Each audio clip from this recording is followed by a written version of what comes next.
BNP Abu Taleb, Awami League Abu জাহেলের ভূমিকায় বললেন মামুনুল হক। বরগুনায় ধর্ষণের শিকার শিশুর পরিবারকে নিরাপত্তা দিতে হাইকোর্টের নির্দেশ। জানাবো সরকারকে বেকায়দায় ফেলার নেপথ্যে কলকাঠি নাড়াচ্ছে যে রাষ্ট্র। এবং সর্বশেষ জানাবো ফুটপাতের দোকানগুলোতে ঈদের আমেজ, কেনা বেচার ধুম। এতক্ষণ শুনছিলেন সংবাদ শিরোনাম, এবারে বিস্তারিত। তবে তার আগে অনুরোধ থাকবে আমাদের চ্যানেলটি সাবস্ক্রাইব করে বেল আইকনটি ক্লিক করুন।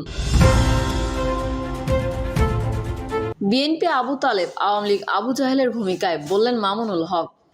বিএনপি ও আওয়ামী লীগকে এক পাল্লায় মাপা অনেক বড় অবিচার বলে মন্তব্য করে খেলাফত মজলিসের মহাসচিব মাওলানা মামুনুল হক বলেছেন, ইসলামী রাজনৈতিক দৃষ্টিকোণ থেকে বিএনপি আবু তালেবের ভূমিকায় আর আওয়ামী লীগ আগাগোড়া আবু জাহেলের ভূমিকায়।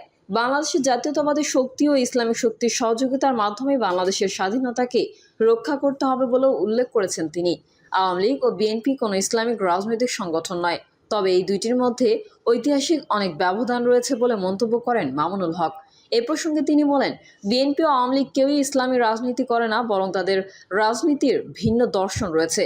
ঠিক যেমন আবু জাহেল এবং আবু তালেব কেউই ইসলামের অনুসারী ছিলেন না, কিন্তু কেউ যদি আবু জাহেল ও আবু তালেবকে এক পাল্লায় মাপে, তার চেয়ে বড় জাহেল আর কেউ হতে পারে না। অনুষ্ঠানে বিএনপি চেয়ারপারসনের উপদেষ্টা আমানুল্লাহ আমান বলেন, বিএনপির প্রতিষ্ঠাতা জিয়াউর রহমান দেশের সব শিক্ষা প্রতিষ্ঠানের মেধাবী শিক্ষার্থীদের নিয়ে হিজবুল বাহার জাহাজে গিয়েছিলেন, যেখানে মেধার প্রতিযোগিতা হয়েছিল। পরে খালেদা জিয়া বাংলাদেশের সব বোর্ডের প্রথম ও দ্বিতীয় হওয়া শিক্ষার্থীদের বিদেশে নিয়ে যেতেন, জাতিসংঘের অধিবেশনে নিয়ে যেতেন, মেয়েদের উপবৃত্তি দিয়েছেন। বিএনপির যুগ্ম মহাসচিব শহীদ উদ্দিন চৌধুরী বলেন, ছাত্রলীগের ছাত্র রাজনীতি আমাদের সমাজকে কলুষিত করেছিল, আমাদের সমাজ ও সংস্কৃতিকে ধ্বংস করেছিল। 5 তারিখের পর জাতীয় রাজনীতি ও নেতৃত্বে পরিবর্তন এসেছে। বিএনপির আরেক যুগ্ম মহাসচিব হাবিবুন নবী খান বলেন, ছাত্রদল মেধাবীদের সংগঠন। আজকে আমরা কোরআন তিলাওয়াত শুনলাম, আমাদের ছোট ছোট ভাই বোনেরা কত সুন্দর করে তেলাওয়াত করলো। ছাত্রদল যেন এই ধরনের আয়োজন অব্যাহত রাখে। দলটির প্রচার সম্পাদক সুলতান সালাউদ্দিন বলেন, ছাত্রদলকে এই কোরআন তিলাওয়াত আয়োজনের কথা বলেছিলেন তারেক রহমান। এটা এই ক্যাম্পাসে প্রথম, এর আগে ফ্যাসিস্ট হাসিনা এই ধরনের আয়োজন করতে দেননি। বরগুনায় ধর্ষণের শিকার শিশুর পরিবারকে নিরাপত্তা দিতে হাইকোর্টের নির্দেশ। বরগুনায় ধর্ষণের শিকার কিশোরী ও তার পরিবারের নিরাপত্তা নিশ্চিতে জেলা প্রশাসক ও পুলিশ সুপারকে নির্দেশ দিয়েছেন হাইকোর্ট। এছাড়া মাগুরায় নির্যাতনে মৃত্যুবরণকারী শিশুর বড় বোনের নিরাপত্তা নিশ্চিত করতেও সংশ্লিষ্ট জেলার জেলা প্রশাসক ও পুলিশ সুপারকে নির্দেশ দেওয়া হয়েছে।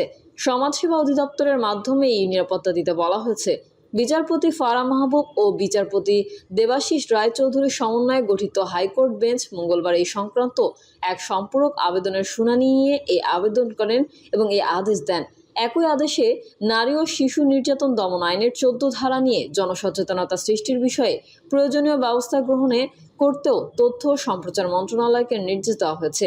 এই আইনের 14 ধারায় বলা হয়েছে, ধর্ষণ সহ নির্যাতনের শিকার নারী ও শিশুর পরিচয় প্রকাশ করা যাবে না। যদি পরিচয় প্রকাশ করা হয় তাহলে 2 বছরের কারাদণ্ডে দণ্ডিত হবেন। আদালতে আবেদনের পক্ষে শুনানি করেন ব্যারিস্টার হামিদুল মিসবাহ ও ব্যারিস্টার সৈয়দ মাহসিব হুসাইন। সরকারকে বেকায়দায় ফেলার নেপথ্যে কলকাঠি নাড়াচ্ছে যে রাষ্ট্র। ছাত্র জনতার গণ অভ্যুত্থানে দেশ থেকে ভারতে পালিয়ে যায় শেখ হাসিনা। সেখানে বসে দেশকে অস্থিতিশীল করার মাস্টার প্ল্যান তৈরি করছে ক্ষমতাচ্যুত আওয়ামী লীগ। ধর্ষণ, চুরি, ডাকাতি, ছিনতাই, খুন, রাহাজানি সহ বিভিন্ন সামাজিক অপরাধের ইস্যুকে সামনে রেখে বাম রাজনৈতিক দল এবং তাদের সহযোগী সংগঠনগুলোকে পরিকল্পিতভাবে মাঠে নামানো হচ্ছে। এজন্য বিশ্লেষকদের অনেকেই মনে করেন, এর নেপথ্যে থেকে কলকাঠি নাড়ছে আমাদের বন্ধুপ্রতিম একটি প্রতিবেশী রাষ্ট্র। সংশ্লিষ্ট একাধিক সূত্র যুগান্তরকে জানিয়েছে, মূলত মুখে আওয়ামী লীগের বিরুদ্ধে কথা বললেও বাস্তবে বেশিরভাগ বাম দল একে অপরের পরিপূরক হিসেবে কাজ করে। এজন্য বাম দলগুলোকে আওয়ামী লীগের বি টিম হিসেবেও চিহ্নিত করা হয়। অতীতে আওয়ামী লীগের সঙ্গে বিভিন্ন ইস্যুতে তাদের জোটবদ্ধ আন্দোলন করার বহু নজির রয়েছে। এছাড়া আমাদের বন্ধুপ্রতিম দেশের কাছে প্রথম পছন্দের দল আওয়ামী লীগ হলেও বিকল্প পুঁজি হচ্ছে বাম দল। আওয়ামী লীগ এবং বাম দলগুলোকে নিয়ে তারা নানা কৌশলে বিভিন্ন এজেন্ডা বাস্তবায়ন করে। আওয়ামী লীগ এখন অস্তিত্ব সংকটে পড়ায় বাম সংগঠনগুলোকে বিভিন্ন ইস্যুতে মাঠে নামানো হচ্ছে। এদিকে হঠাৎ করে বামপাড়ার দলগুলো এবং গণজাগরণ মঞ্চের কুশীলবদের এভাবে রাজপথে সক্রিয় হওয়া নিয়ে রাজনীতির আন্দোলনমহলে আলোচনা পর্যালোচনা হচ্ছে চুলচেরা বিশ্লেষণ। বিশেষ করে গত বছরের জুন, জুলাই, আগস্ট জুড়ে দেশব্যাপী গড়ে ওঠা কোটা বিরোধী আন্দোলন এবং পরবর্তী সময়ে প্রধানমন্ত্রীর পদ থেকে আওয়ামী লীগ সভাপতি শেখ হাসিনার পদত্যাগের এক দফা দাবির আন্দোলনে যাদের মাঠেই দেখা যায়নি, সেই বামরাই হুট করে এখন কেন রাজপথে সরব ও সক্রিয়? কিন্তু কেন গণঅভ্যুত্থানের পক্ষে থাকা দেশের বেশিরভাগ মানুষ এই প্রশ্নের উত্তর খুঁজতে ব্যস্ত? গণফোরামের কার্যকরী সভাপতি ও সুপ্রিম কোর্টের আইনজীবী সমিতির সাবেক সম্পাদক অ্যাডভোকেট সুব্রত চৌধুরী এই প্রসঙ্গে রোববার যুগান্তরকে বলেন, বাম দলগুলোর মধ্যে বিভক্তি বেশ পুরনো। তাদের বিরুদ্ধে সুবিধাবাদী রাজনীতি করার অভিযোগও প্রতিষ্ঠিত। কিছু বাম দল যেমন আওয়ামী লীগের সঙ্গে ছিল, এখনও আছে, তেমনি কিছু বাম দল আবার বিএনপির সঙ্গেও আওয়ামী লীগ বিরোধী যুগোৎপত আন্দোলনে ছিল, এখনও আছে। আবার কিছু বামপন্থী রাজনৈতিক দল আওয়ামী লীগ ও বিএনপির দ্বিদলীয় মেরুকরণের বাইরে নিজস্ব শক্তির বিকাশে কাজ করছে। তাই ঢালাওভাবে সবাইকে এক পাল্লায় মাপা যাবে না। তবে এটা ঠিক, বামপন্থী অনেক দলের সঙ্গে আওয়ামী লীগের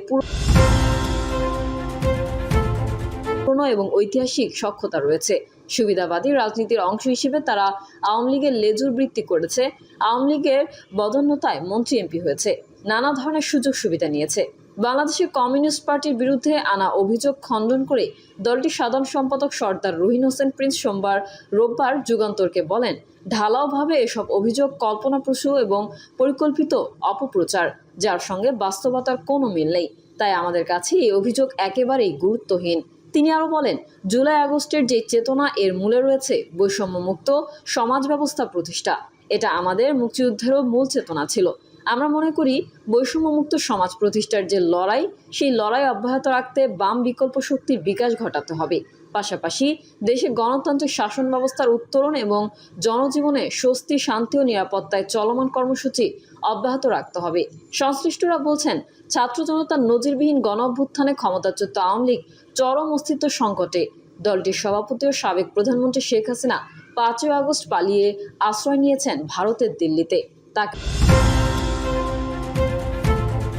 অনুসরণ করে আওয়ামী লীগের প্রভাবশালী সাবেক মন্ত্রী, সংসদ সদস্য সহ অধিকাংশ শীর্ষ নেতাও এখন ভারতের মাটিতেই ঠাঁই নিয়েছেন।